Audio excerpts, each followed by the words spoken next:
Buenas noches, licenciado. Buenas noches, Lic. Hola, buenas noches, ¿me escuchan? Sí, lo escuchamos, Lic. Sí, Lic, fuerte. Les agradezco mucho. Oyeron, disculpen un poquito ahí el atraso, pero sí me tocó un poquito duro con el tráfico el día de hoy, entonces agradezco su puntualidad y su espera. ¿Oyeron? Así que vamos a iniciar con la clase del día de hoy y para el efecto voy a permitirme el compartir pantalla, ¿verdad? Así que por favor estemos atentos, compañeros, para la clase del día de hoy. Les comento, necesito que tengan a la mano su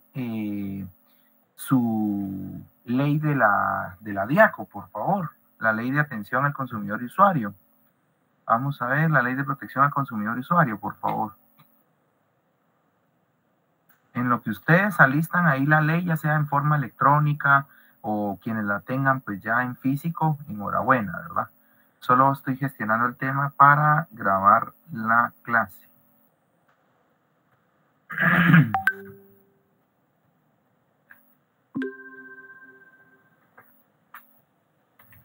Muy bien, ya, estamos listos entonces para iniciar. Actualmente habemos 161 participantes, incluyéndome a mí, así que ya con eso pues llegamos al mínimo para poder iniciar la misma. Así que voy a compartirles pantalla, compañeros. Por el tema de la transmisión, el día de hoy no me voy a conectar con cámara, porque también pues hay otros colegas que están dando cursos acá donde estoy conectado, así que pues para que no haya ninguna interrupción voy a conectar únicamente el micrófono, ¿bien?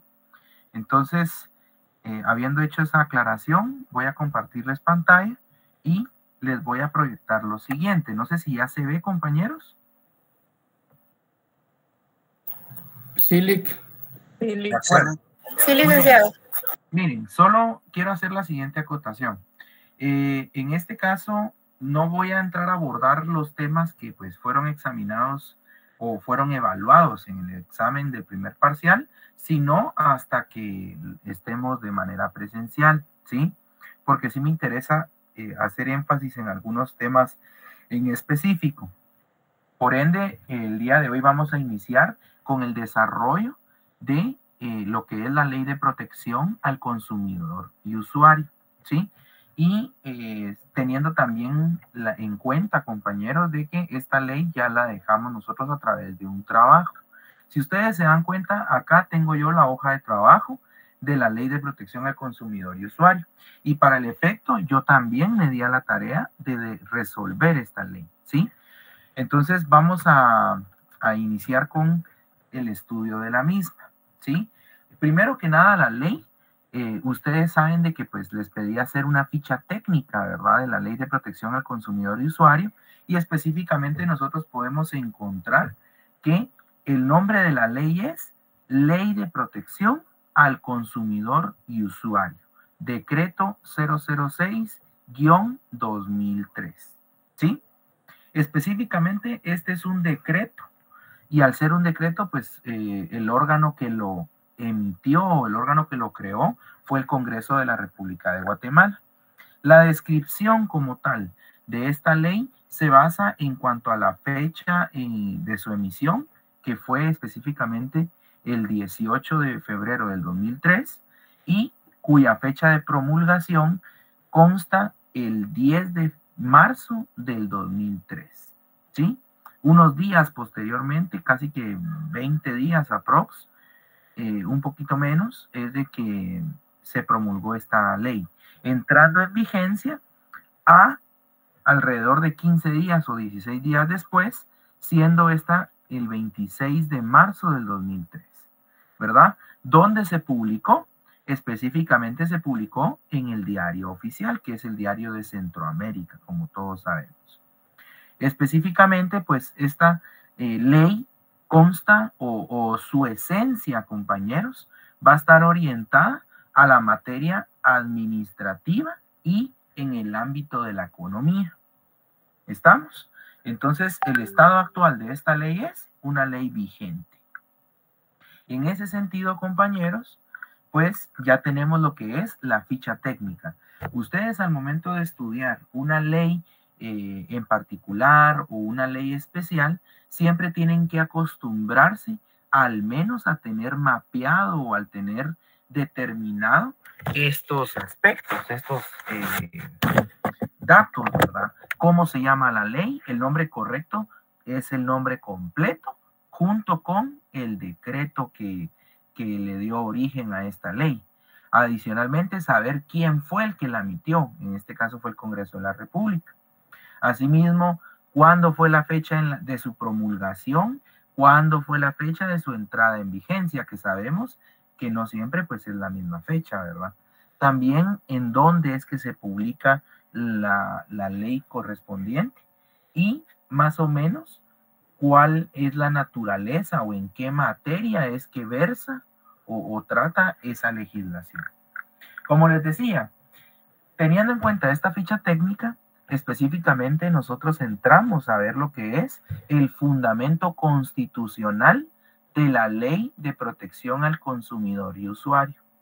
¿Por qué es importante? Ustedes saben de que en el Congreso de la República, atendiendo al artículo 171, se le otorga la facultad a través de una de sus literales de emitir leyes, ¿sí? De legislar. Pero ¿en dónde es que basan esta facultad o dónde es que también el Congreso de la República se ampara para emitir esa ley? Lo hacen específicamente en la Constitución Política de la República de Guatemala. Por ello es de que cada legislación ustedes van a encontrar su fundamento principal en la Constitución. ¿Por qué? Porque la Constitución regula los principios fundamentales sobre los cuales se van a basar todas las demás leyes, ¿verdad? Por eso es de que adquiere la característica de la Constitución de ser la ley suprema, de ser la Carta Magna, ¿sí?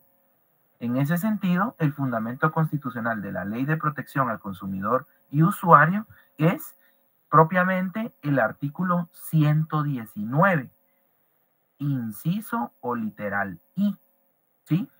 Artículo 119, literal I, de la Constitución Política de la República de Guatemala. En este artículo específicamente se establece la defensa de consumidores y usuarios en cuanto a la preservación de la calidad de los productos de consumo interno y exportaciones para garantizar su salud. ¿Sí? Si se dan cuenta, en este apartado de la Constitución expresamente se hace mención de la defensa de los consumidores y usuarios, ¿sí? Hacen relación también a que se preserve o que se conserve los productos y la calidad de cada uno de ellos. ¿Para qué? Para consumo interno, es decir, a nivel local o a nivel de la República, y para exportaciones. Es decir, nosotros al crear productos y mercancías, también al momento de negociar a nivel internacional, la ley de protección al consumidor y usuario también va a velar por esos productos que van a exportarse, garantizando siempre la salud del consumidor y del usuario, ¿sí? Consumidor y usuario, ¿por qué? Porque como bien saben ustedes, estos son dos elementos personales en donde el consumidor va a ser aquel que adquiere o valga la redundancia, consume algún producto, ¿sí? Y usuario, nosotros hacemos uso ¿de qué? De un servicio. Entonces, cuando las distintas empresas y las distintas sociedades se dedican al tema de ofrecer al público bienes y servicios, estamos hablando de que ese público, ¿cuál va a ser? Van a ser los consumidores y van a ser los usuarios, ¿sí? En ese sentido, este es el fundamento legal. Artículo 119, literal I, de la Constitución Política de la República de Guatemala. Asimismo, nosotros encontramos otro fundamento, y este fundamento viene a complementar el anterior, que es el principal. Pero el artículo 96 del de la Constitución Política de la República de Guatemala establece el control de calidad de productos. Y entonces se establece que el Estado va a controlar la calidad de los productos alimenticios, de los productos farmacéuticos, de los productos químicos y de todos aquellos productos que puedan afectar la salud y el bienestar de los habitantes. En ese sentido, se tiene que velar por el constante progreso, control de calidad de los productos, y por ello se tiene que velar por el establecimiento y la programación de la atención primaria a la salud, ¿sí? Y asimismo, también por el mejoramiento de las condiciones de saneamiento ambiental básico de las comunidades menos protegidas. Acá nosotros entonces encontramos ese control de calidad en los productos que van a llegar a los consumidores, y también tenemos que cuidar nosotros esos aspectos alimenticios, farmacéuticos, químicos, en donde pues se van a ver involucrados lo que es el comercio, ¿verdad, compañeros?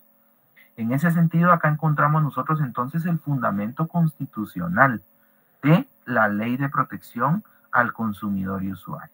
Si yo les preguntara el fundamento legal a nivel constitucional de la Ley de Protección al Consumidor y Usuario, tendríamos que mencionar el artículo 119, literal I, y el artículo 96.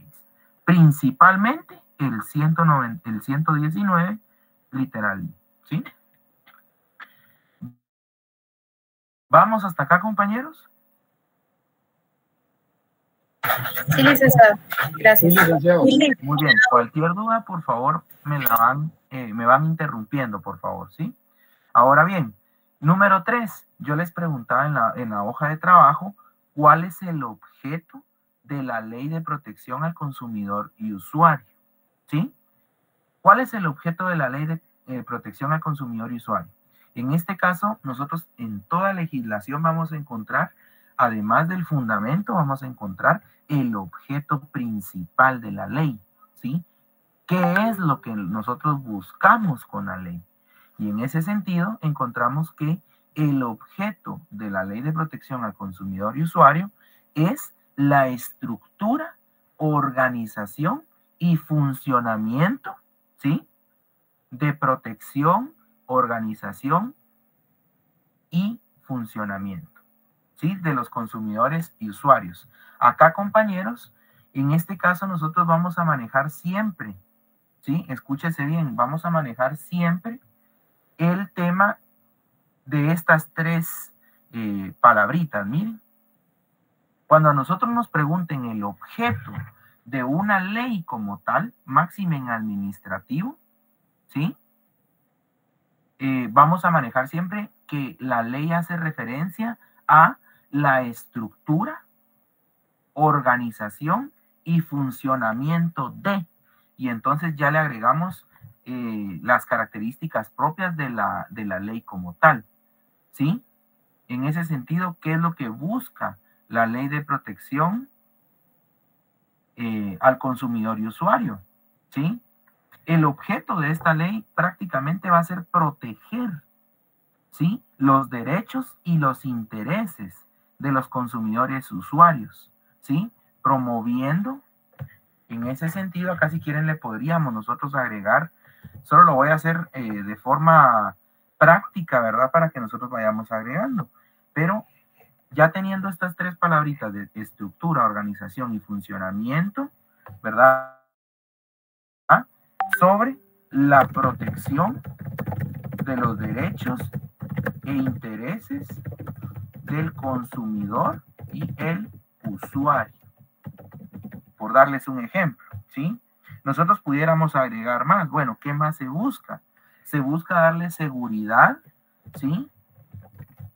Se busca darle seguridad y certeza.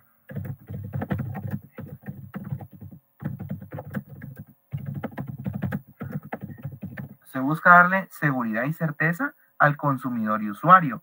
¿En qué, compañeros? En las distintas relaciones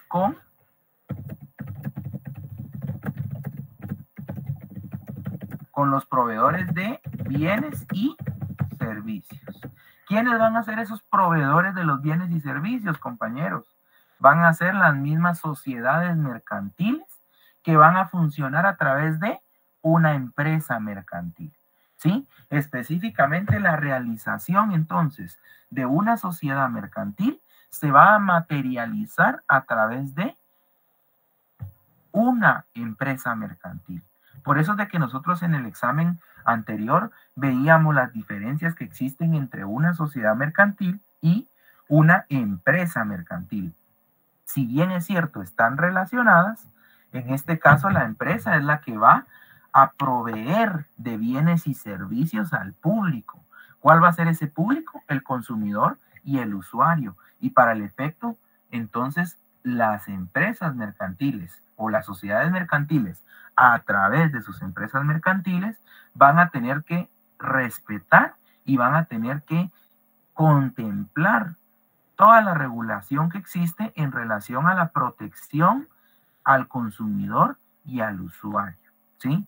No es de que yo voy a brindarle el servicio como yo quiera, sino, si bien es cierto, existe la libertad del objeto al que se pueda dedicar la sociedad, en este caso, el brindar el servicio se va a dar bajo ciertos parámetros.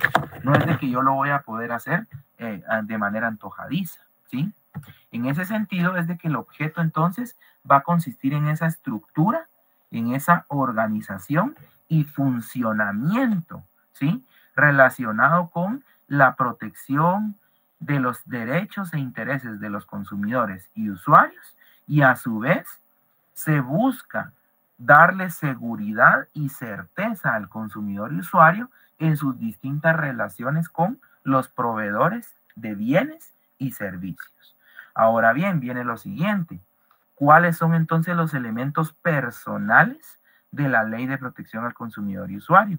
Ya los habíamos visto, se recuerdan en el título de la ley. Específicamente van a ser los consumidores y los usuarios. ¿Estamos claros con esto?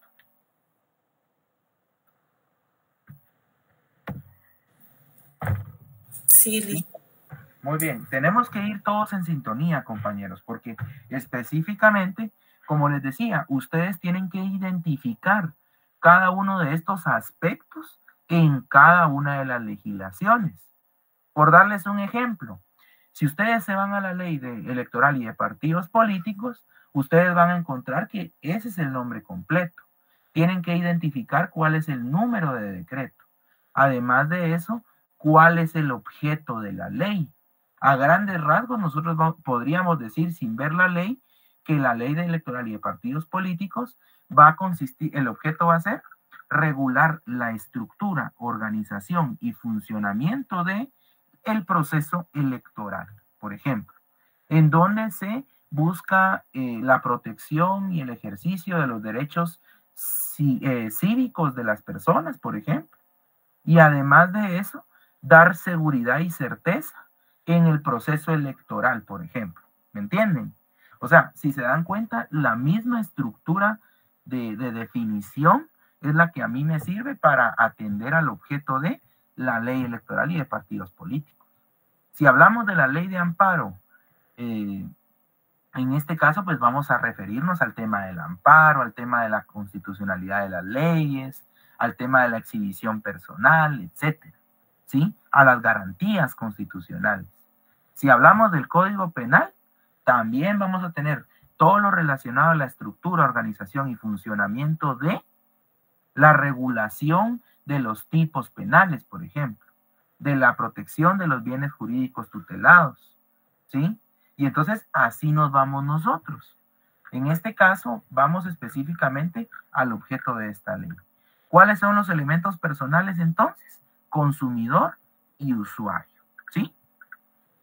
¿A quiénes no les aplica la ley de protección al consumidor y usuario? Si ustedes se van a la ley, al artículo 2 específicamente, allí se indica que no es aplicable para los servicios profesionales prestados en virtud de una relación laboral, ni a los servicios profesionales para cuyo ejercicio se necesita tener título facultativo. En este caso, si yo les pregunto a ustedes, yo les podría poner un ejemplo en el examen por darles ese tip. Yo les pongo el caso de un notario, ¿sí? Que para el faccionamiento de un acta notarial, él va a brindar sus servicios profesionales a X persona, y entonces, como le está brindando un servicio, esta persona viene y va a poner una queja ante la DIACO porque no le gustó el tipo de letra que utilizó el notario en el acta notarial, o no le gustó las condiciones que se establecieron en el acta notarial, por darles un ejemplo. ¿Será que es válido entonces esa reclamación o esa queja ante la DIACO? Que más adelante vamos a entrar a ver quién es la DIACO. Pero para adelantarnos, la DIACO ustedes saben que es la autoridad en materia de protección al consumidor y usuario. Y en ese sentido, pues caemos nosotros a que específicamente la DIACO no puede tener ninguna intervención o no puede tener ningún, ¿cómo les digo?, peso al momento de regular lo que es la prestación de servicios profesionales por un notario, ¿verdad? Lo mismo con el tema de los médicos, ¿sí? No puede entonces haber ningún tipo de reclamación en contra de alguien que está ejerciendo su profesión de médico. Distinto sería si entonces se trata de una clínica donde lo atendieron mal, etcétera. Pero estamos hablando específicamente de un servicio que se presta a través de una empresa mercantil, a través de una sociedad mercantil, ¿verdad? Que ahí es donde nosotros caemos en tener que hacer esa diferenciación. Pero para dejarlo claro, compañeros, no podemos nosotros aplicar la ley de protección al consumidor y usuario cuando se trate de servicios profesionales en dos ámbitos. Uno, cuando se encuentre en una relación laboral, la prestación de esos servicios profesionales, y la otra es para el ejercicio profesional, digamos, libre de esa profesión como tal, donde se requiere de título facultativo. Muy bien, ahí tenemos nosotros que estar atentos al artículo 2, por favor. Número 6, de acuerdo a lo regulado en esta ley, yo les pedí a ustedes que definieran los siguientes conceptos. Y dentro de ellos está, ¿qué es un consumidor? ¿Qué es un contrato de adhesión? ¿Qué es la oferta? ¿Qué es el proveedor? ¿Quién es el proveedor? ¿Quién es el usuario? ¿Sí? Específicamente estos conceptos fueron los que yo les pedí que definieran porque son muy recurrentes en el contenido de la ley. Yo no puedo entrar a entender el contenido de la legislación si no comprendo a cabalidad a qué hace alusión o qué se debe de entender por cada uno de los términos o conceptos que se están empleando en el contenido de la misma. Por ende, el consumidor viene a ser la persona individual o jurídica de carácter público o privada que adquiere bienes, específicamente bienes, ¿sí? Ahora bien, vayámonos a la definición de usuario, que está en la literal E. El usuario va a ser la persona individual o jurídica, vamos igual que el consumidor si se dan cuenta, que adquiere a título oneroso los servicios, ¿sí? A título oneroso los servicios. En este caso, la diferenciación que existe entre uno y otro es de que uno es el que adquiere bienes y el otro adquiere servicios, ¿sí? Ahora bien, ambos pueden ser de carácter público o privado, ¿verdad, compañeros? Para hacer la aclaración. Pero la diferencia específica va a estar que el consumidor adquiere bienes, el usuario adquiere servicios, ¿sí? Y lo hace a título oneroso, ¿sí? Muy bien. Contrato de adhesión. ¿Qué es el contrato de adhesión? Más adelante lo vamos a entrar a ver, pero el contrato de adhesión es aquel cuyas condiciones, si es un contrato, cuyas condiciones son establecidas por el proveedor en el ofrecimiento de bienes y servicios, sin que el consumidor o usuario pueda discutir el contenido al momento de contratar. ¿Dónde ustedes ven reflejado este contrato de adhesión, compañeros? ¿Quién me quiere dar 2 ejemplos? Tarjeta de crédito y la de teléfono. ¿Perdón? También se da mucho en el contrato de adhesión que uno realiza con los colegios privados. Bueno, puede ser con los colegios privados, esa es una muy buena observación. Ahora, ¿en dónde es mucho más común encontrar un contrato de adhesión? En las tarjetas de crédito. Correcto, en las tarjetas de crédito y En la vámonos a compra algo, de teléfonos. eso mero, vámonos a algo mucho más común, que es el contrato que uno adquiere al momento de el adquirir el servicio o el bien de un teléfono o adquirir el servicio de la línea telefónica, ¿verdad, compañeros? Entonces, los contratos de adhesión son contratos que ya están previamente concebidos, digamos, ya están elaborados. Y básicamente lo único que se hace es llenar los espacios en blanco con los datos de la persona que está, pues, obviamente adquiriendo los bienes o que está adquiriendo los servicios. Entonces, nosotros vemos que hasta en letra pequeña los hacen, ¿verdad, compañeros? Los famosos contratos de seguro, los famosos contratos de la línea telefónica con Claro o Tigo, los contratos de los colegios, como bien dicen. ¿Por qué? Porque al final de cuentas el proveedor ya estableció las condiciones para ofrecer sus bienes o sus servicios. Y el consumidor o usuario lo único que puede hacer es adherirse, o sea, es decir, aceptar esas condiciones. Por eso es de que al contrato de adhesión también se le conoce como contrato abusivo, ¿sí? Abusivo. ¿Por qué? Porque es un abuso de parte del proveedor el establecer todas las condiciones y no permitirle ningún cambio a el consumidor o usuario, ¿sí? Por eso es de que esta ley regula el contrato de adhesión. Más adelante les decía, vamos a entrar a ver cómo es que lo regula y en qué sentido o qué condiciones son las que se consideran al respecto. Oferta. La oferta prácticamente consiste en esa práctica comercial, ¿verdad? En ofrecer al público bienes o servicios a precios más bajos, ¿sí? La famosa oferta. ¿Dónde lo miran ustedes? Lo podemos encontrar en el supermercado, lo podemos encontrar en los centros comerciales, etcétera. El famoso Black Friday, ¿verdad, compañeros? O cuando existen, por ejemplo, bazar, en el caso de las lociones. Ahí nosotros encontramos la palabra oferta. En este caso, el proveedor ha determinado el ofrecer al público un bien o un servicio determinado a un precio más bajo. ¿Dónde nosotros lo podemos encontrar como un servicio?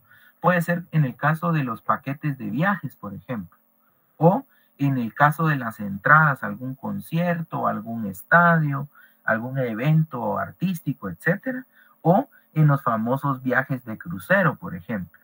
Ustedes ven que sale el servicio a determinado precio, pero como ven que ya se está acercando la fecha del evento o ya se está acercando la fecha del viaje y no han logrado llenar los cupos, entonces el proveedor entra en ese análisis de mercado donde decide obtener al menos un precio menor de ganancia, pero no perder, ¿me entienden?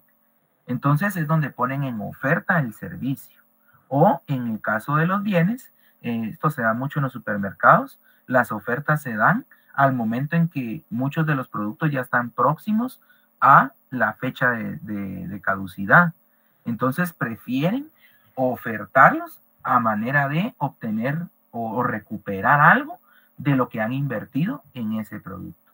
A eso se le llama oferta, ¿verdad? Es esa práctica que realiza el proveedor, que consiste en ofrecer un bien o un servicio al público a un precio más bajo de lo normal, ¿sí? Proveedor, entonces, es esa persona individual o jurídica que puede ser de carácter nacional o extranjero, ¿verdad? Que con fines de lucro realiza actividades de producción, distribución de bienes y servicios.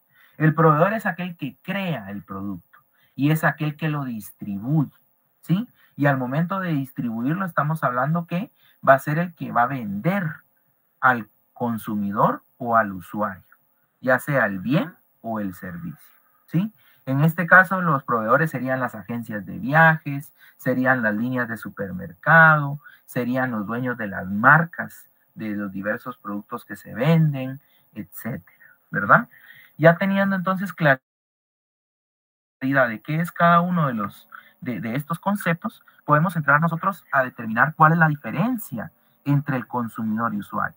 Como ya les había dicho, el consumidor básicamente o en esencia es el que adquiere bienes y el usuario es el que adquiere servicios, ¿sí? Número 8, de acuerdo a lo regulado en la ley, para efectos de ser más didácticos, solo les voy a hacer alusión a la ley, pero ya sabemos de que me estoy refiriendo a la Ley de Protección al Consumidor y Usuario, ¿sí? Entonces, de acuerdo a lo regulado en la ley, enumere los derechos de los consumidores y usuarios, ¿sí? En este caso, yo les puse en esencia 5 derechos, ¿verdad? En donde básicamente los derechos van a ser la protección a su vida, la salud y la seguridad en la adquisición o en el consumo de bienes y servicios. La otra es de que van a tener la libertad de elección de bien o servicio. Es decir, yo tengo la libertad de ir a contratar mi servicio telefónico con Claro o contigo. Anteriormente estaba Movistar, anteriormente estaban otras compañías. Sin embargo, por el tema comercial, únicamente tenemos 2 compañías, pero yo puedo elegir con cuál de las 2 me voy, ¿sí? Yo puedo elegir si voy a hacer mi súper a La Torre, a Pais, a PriceMart, o lo voy a hacer al mini súper o al econosúper o a la despensa familiar, a donde yo quiera. Esa es la libertad de elección del bien o del servicio, ¿sí? Asimismo, la libertad de contratación. La libertad de contratación es de que yo soy libre de contratar a quien yo desee como proveedor, ¿sí? Puede tratarse de una agencia de viajes, de algún seguro, etcétera, ¿verdad? Ahora bien, ¿qué otro derecho se tiene? Sostener los precios que oferte y promocione. Esto se da mucho, compañeros, en el caso de los supermercados, y era el ejemplo que yo les daba al momento de darle la introducción de la clase, cuando estábamos iniciando el curso. Y específicamente se da en los supermercados porque al momento de estar manejando tanto producto, colocan un producto en oferta, pero da la casualidad de que luego pues se le olvida al encargado de rotular los productos y demás, quitar ese rótulo de oferta, cuando ya el distribuidor había indicado, mire, ese producto ya lo tiene que vender a precio normal. Y entonces viene un consumidor, ingresa, agarra, ¿qué les digo? Aguas gaseosas, o agarra algún cereal, o agarra algún abarrote, y entonces ve que está en oferta. ¿Qué es lo que hace? Tomarlo, ¿verdad? Inclusive agarra hasta variedad de ese producto porque está en oferta, y entonces lo lleva a la caja. Al momento de pagar, se da el caso de que le sale reflejado en la máquina o en la factura de que el precio es normal. ¿Qué es lo que tiene derecho entonces el consumidor y usuario? En este caso, a que le sostengan el precio en el cual él encontró ofertado el producto.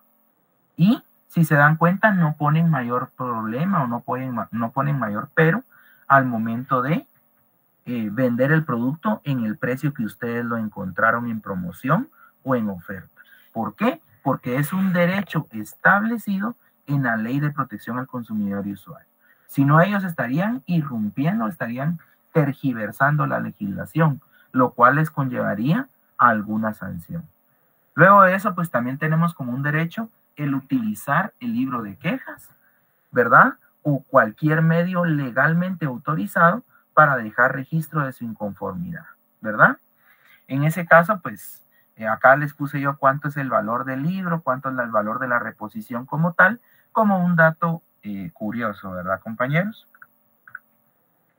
¿Qué más podemos ver nosotros de esta ley? Vamos a encontrar que de acuerdo a lo regulado en la ley, se busca también enumerar obligaciones que tienen los consumidores y usuarios. Ya vimos algunos de los derechos, pero así como hay derechos, también existen obligaciones. Y en ese caso, algunas de las obligaciones son pagar esos bienes o servicios en el tiempo y en el modo que se pactaron con el proveedor, ¿sí? Si yo adquiero algún bien, yo estoy obligado a pagar por ese bien en el tiempo y en el modo pactado. Caemos nuevamente al ejemplo de los teléfonos celulares, ¿verdad, compañeros? Al servicio telefónico. A mí me otorgan un plan determinado con determinada cantidad de gigas de internet, determinada cantidad de saldo para llamadas, determinada cobertura para ciertas redes sociales, etc. Pero una vez llegado la fecha de fin de mes, supongamos, hacen el corte y entonces uno como consumidor o usuario tiene que pagar ese servicio, ¿sí? En este caso, el usuario tiene que pagar el servicio de telefonía, por lo cual se tiene que cumplir con el tiempo y el modo pactados con el proveedor de telefonía. ¿Qué sucede si yo me atraso en el pago de mi factura? Puede ser que normalmente me cobren una mora por el atraso que tuve en el pago de mi factura. Y por último puede caer en lo que es la interrupción del servicio, ¿sí? Ahora bien, ¿qué otra obligación tenemos? Utilizar los bienes y servicios en observancia a su uso normal. ¿Qué quiere decir? Nosotros, si compramos un televisor, ¿verdad, compañeros? Ese televisor lo tenemos que utilizar para lo que fue creado. No quiere decir que nosotros vamos a utilizar el televisor para tabla de picar, por ejemplo, verduras. O vamos a utilizar el televisor para agarrarlo de tabla para aprender a nadar, por ejemplo. ¿Me entienden? Son ejemplos absurdos, pero quiero hacer énfasis en que estos bienes se tienen que utilizar para lo que fueron creados. Por eso es de que se tiene que observar su uso normal, ¿sí? Vamos a ver también que como obligación tenemos el prevenir la contaminación ambiental, ¿sí? El prevenir la contaminación ambiental nos ayuda a nosotros para que el consumo se haga de forma racional, ¿sí? De forma adecuada, de forma medida de lo que son los bienes y los servicios, ¿sí? Entonces nosotros tenemos esa obligación de evitar cualquier tipo de contaminación ambiental.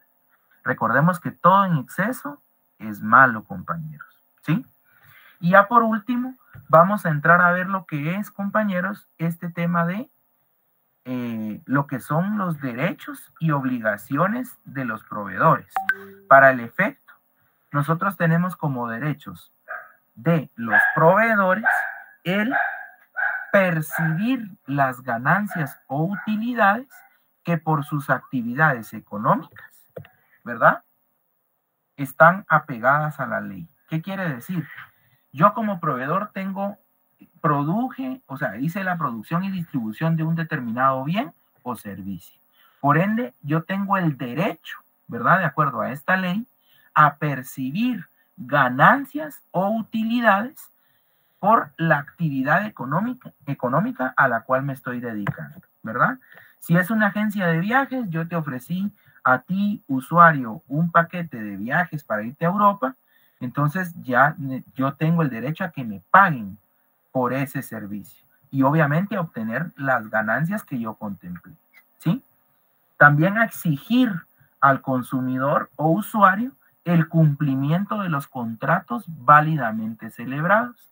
Y ahí es donde caemos al tema que les decía yo del servicio de la línea telefónica, ¿verdad?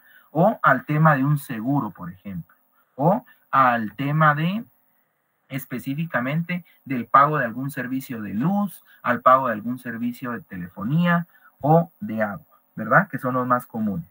En ese sentido, pues recordemos de que si existe algún tipo de reclamación por el incumplimiento de un contrato válidamente celebrado entre un consumidor o usuario y un proveedor, en este caso podemos acudir nosotros a la vía judicial. Para acudir a la vía judicial para la reclamación de determinados derechos, ¿verdad? El incumplimiento, vamos a acudir específicamente al juicio sumario, ¿verdad? Yo les ponía de ejemplo acá el caso de una tarjeta de crédito.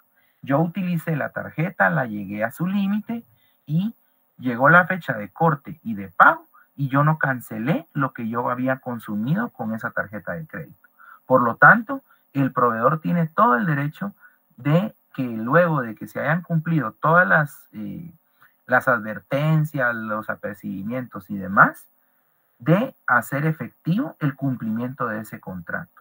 Para ello, se tendría que ir entonces a iniciar algún proceso legal en donde pueda hacer el cobro y la reclamación correspondiente.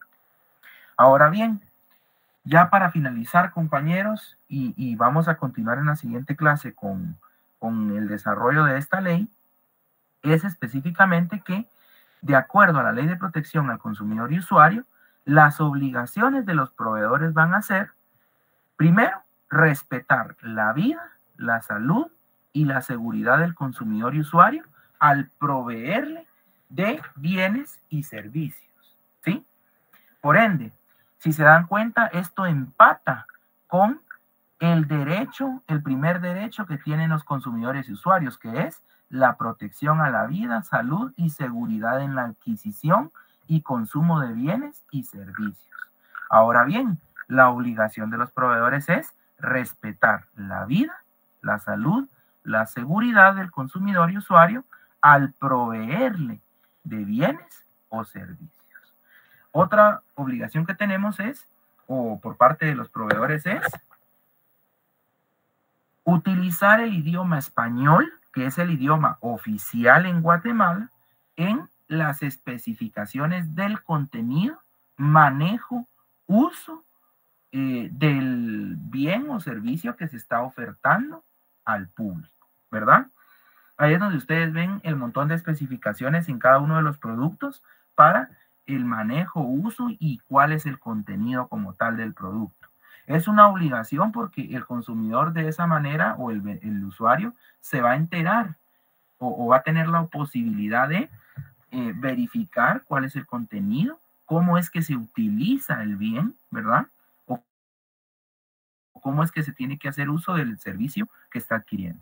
Otra obligación va a ser mantener en buenas condiciones, ¿sí?, el funcionamiento y debidamente calibradas las pesas.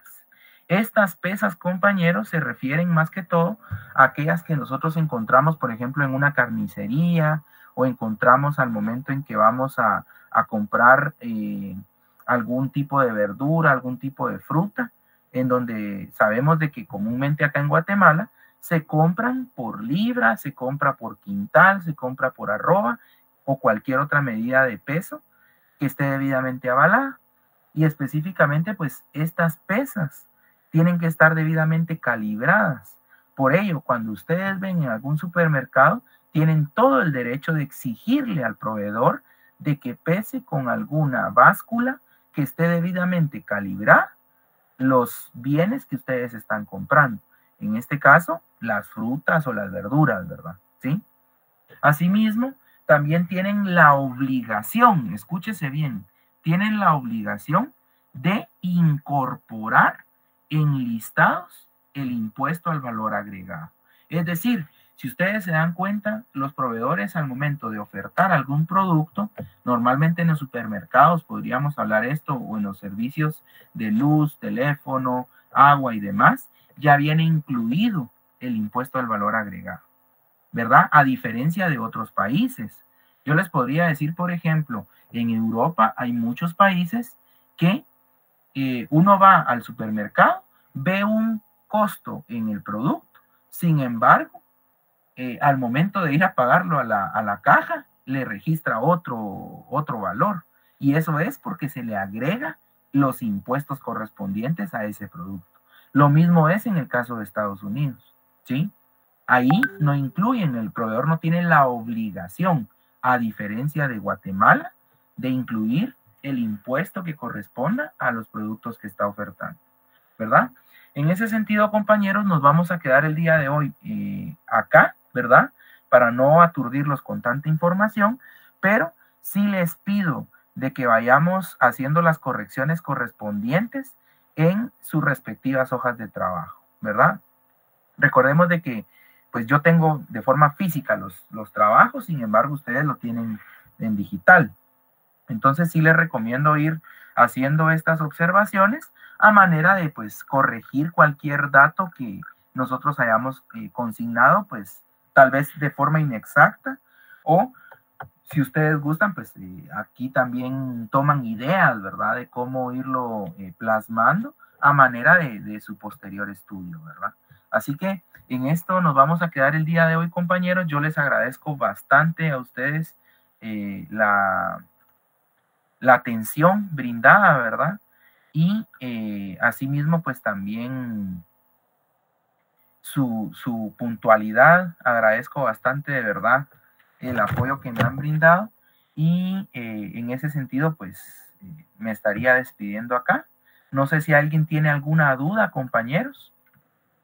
Alguna duda de algo que no les haya quedado muy claro. Si no, pues también podemos ahí analizarlo, podemos leer más detenidamente la legislación, la Ley de Protección al Consumidor y Usuario, y en ese sentido, pues ya en la siguiente clase podríamos plantear la duda también, ¿oyeron? Así que no tengan pena en ese sentido. Lo que me interesa es que vayamos de la mano y vayamos aprendiendo detenidamente el contenido de esta legislación, por favor. ¿Estamos entonces? Solo les voy a pedir ahí al compañero Luis que me pueda apoyar con tomar un par de fotografías de Constancia y nos estaríamos viendo en ese caso pues en la siguiente clase, ¿verdad? Los compañeros que puedan habilitar su cámara les estaría agradeciendo bastante para tomar la fotografía respectiva de Constancia de la clase del día de hoy, compañeros. Luis, nos dices cuando ya estés listo. Ya ahorita, Lick. Gracias, ¿oíste?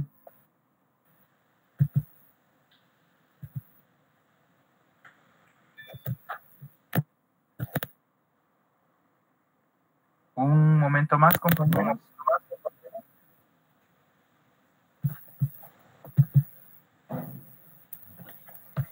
Ya listo, nítido.